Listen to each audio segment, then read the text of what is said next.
नाही त्याच नदीची ज्यावेळी ती विद्या अश्विनी कुमारांना दिली काय रे त्यावेळी त्याचीच मान मारण्यासाठी तू तत्पर झाला एवढंच नाही मी म्हणेन क्रोधाच्या भरात बोललेले सगळं सत्य केले पण त्या दलितीचा अपमान केला पुनश्च त्याचे तू पाय धरले या सत्रासाठी होय त्याला ब्राह्मणाला जवळ पुनश्च भिक्षा मागण्यासाठी तत्पर झालं त्यांचे चरण धरले स्वतःच्या हस्तिबंधनाचं हे सत्र आज घेऊन मला मोठेपणा सांगतोय नाही नाही आमच्यावर संस्कार नाही मान्य आहे पण संस्कार नाही म्हणत बरेच काही बोलून गेले याला कारण आहे या विश्वात साऱ्या गोष्टीचं ज्ञान असायला हवं पण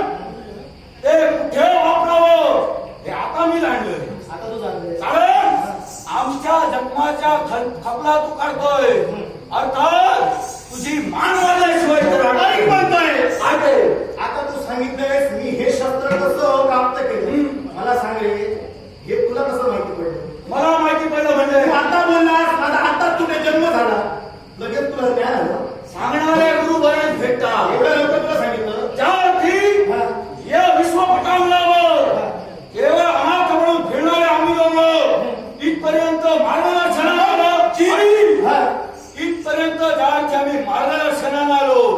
त्यावरती तुझा पूर्वइतिहास जाणूनच आलं लक्षात इतिहास जर जाणणार असशील तर मला सांग रे त्या इतिहासाचा आणि या कंकणाचा काय संबंध तो पटवून दे मला याला कारण आहे